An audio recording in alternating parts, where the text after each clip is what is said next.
Party हमारे लोग बजाते हैं पेट के लिए।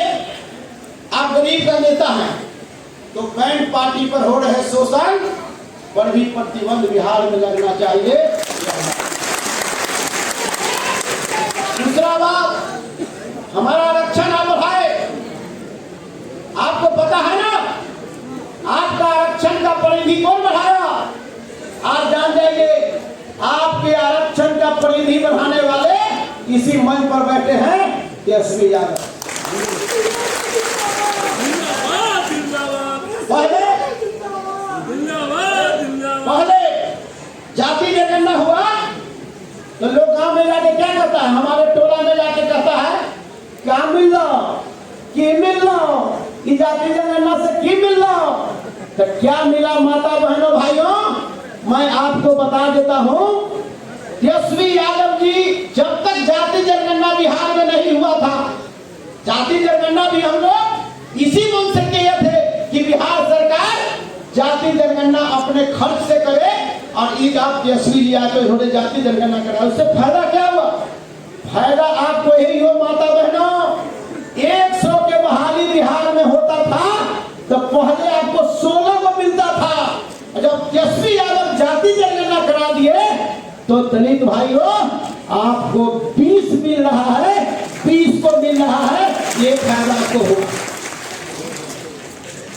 तो दूसरा हमारा प्रोन्नति में आरक्षण का पेज फंसा करके रखा है। प्रोन्नति में आरक्षण और आरक्षण जितना भी हमारा है यह इसका मौलिक अधिकार संविधान के 9वीं सूची में डाली जाए, ये हमारा कहने का मतलब की मांग है सरकार। अनुसूचित जाति जाति लागू किया जाए और कोर्ट ऑफ मार्क्स भी लागू किया जाए, ये हमारा मांग है। निजी क्षेत्र में हमारा आरक्षण हो, न्यायपालिका में हमारा आरक्षण हो, ये हमारा डिमांड है।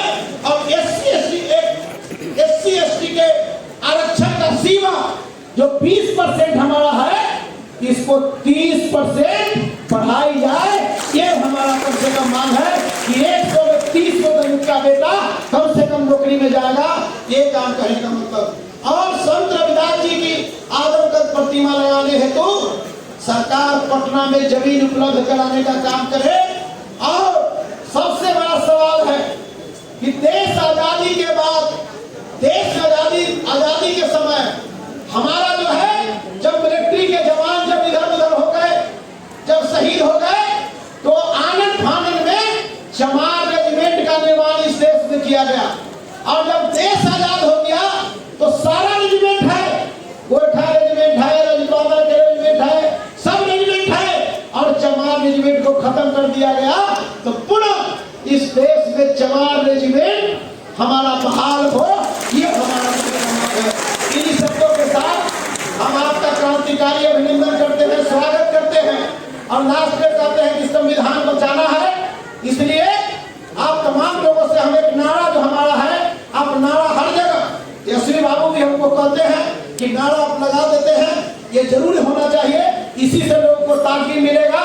तो आप एक बार नारा लगा दीजिए सभी, जय रविदास, जय रविदास, जय भीम, जय भीम। उस आरक्षण को फंसा दिया कोर्ट कचहरी में ले जा करके। आज राष्ट्रीय जनता दल सुप्रीम कोर्ट में उसकी लड़ाई लड़ रहा है, जमीन पे भी लड़ रहा है, विधानसभा में भी लड़ रहा है।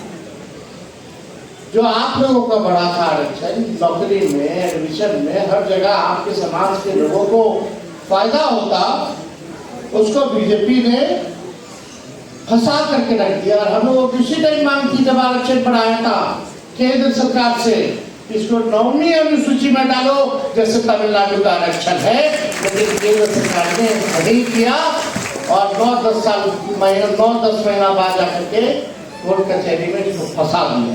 आज हम लोग लड़ाई लड़ रहे, लेकिन आप लोगों को समझना होगा, होशियार बनना होगा। ये आपकी बात करेंगे लेकिन आपके पीठ में लगातार जो है खंजर भोंकने का काम करें। ये समय है कि अपने संविधान को, लोकतंत्र को आप सब सुरक्षित रखें, एकजुट रहें और सांप्रदायिक शक्तियों से, सामंतवादियों से आप लोग लड़ाई लड़े, ये हम लोग चाहते हैं। और हम लोगों की पार्टी नेशनल पार्टी, हम लोग तो सब लोगों को मौका देते हैं, आपके समाज के लोगों को भी मौका देते हैं, मंत्री बनाते हैं। पिछले बार आपके शिवचंद्र राज जी को मंत्री बनाया, चुनाव नहीं जीते तो सुबेदार दास जी को हम लोगों ने मंत्री बनाने का काम किया, सुरेंद्र राम जी को बनाया।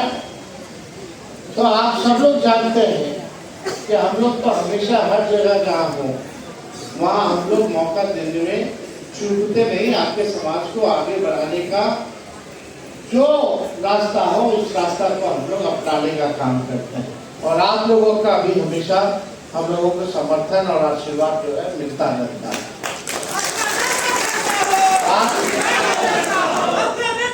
लेकिन कुछ लोग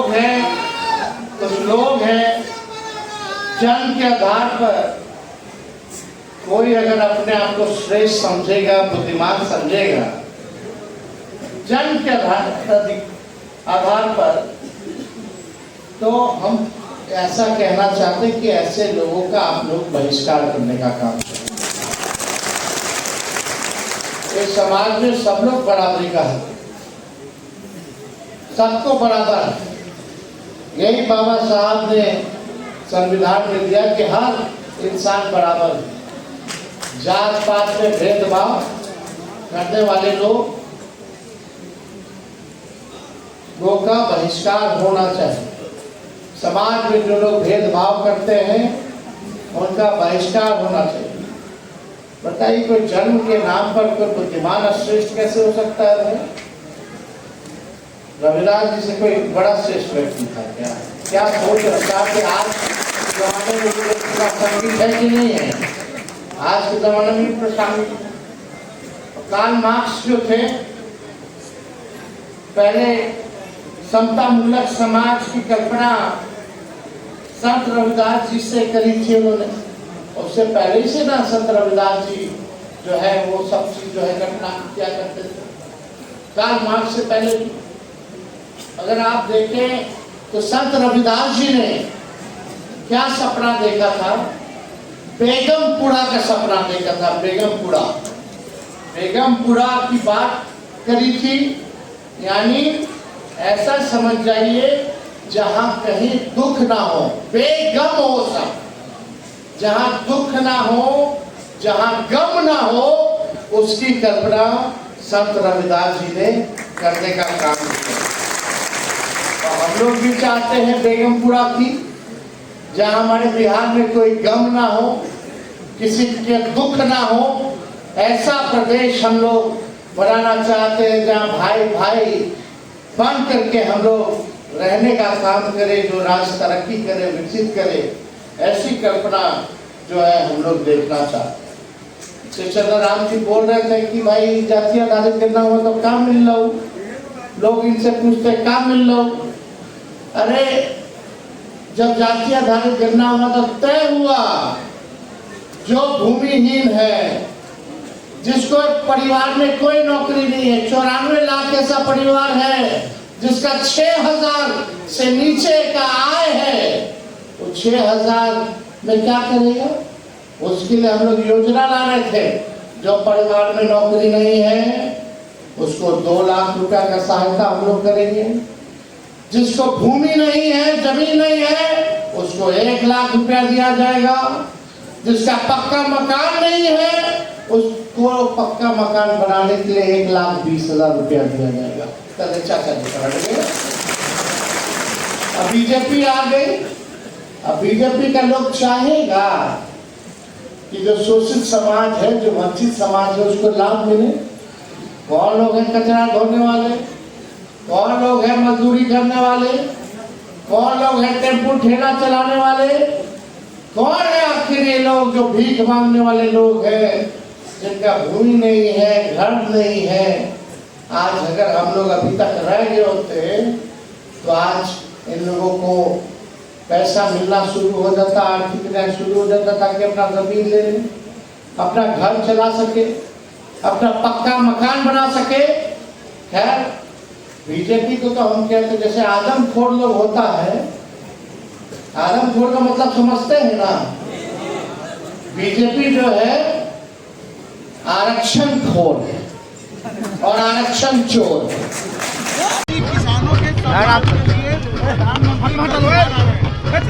प्रधान देखते हुए आएंगे, उनके मंत्री आएंगे, उनके पार्टी के लोग आएंगे। प्रधानमंत्री आ रहे तो कोनो बेरोजगारी खत्म करने आ रहे हैं, प्रधानमंत्री आ रहे तो कोनो बिहार का गरीबी खत्म करने आ रहे हैं, पलायन रोकने आ रहे हैं। क्या साक्षरता के मामले में बिहार जो है सबसे पीछे है, प्रति व्यक्ति आय बिहार सबसे पीछे है, किसानों के आय में सबसे पीछे है। बिहार को इन्होंने दिया क्या? सौतेला व्यवहार किया। आए चुनाव के लिए आना ही, प्रधानमंत्री तो कौन रोकेगा भाई, आना ही चाहिए। एक प्रधानमंत्री जो 11 साल में पटना यूनिवर्सिटी को सेट, तो क्या उम्मीद की जा सकती है?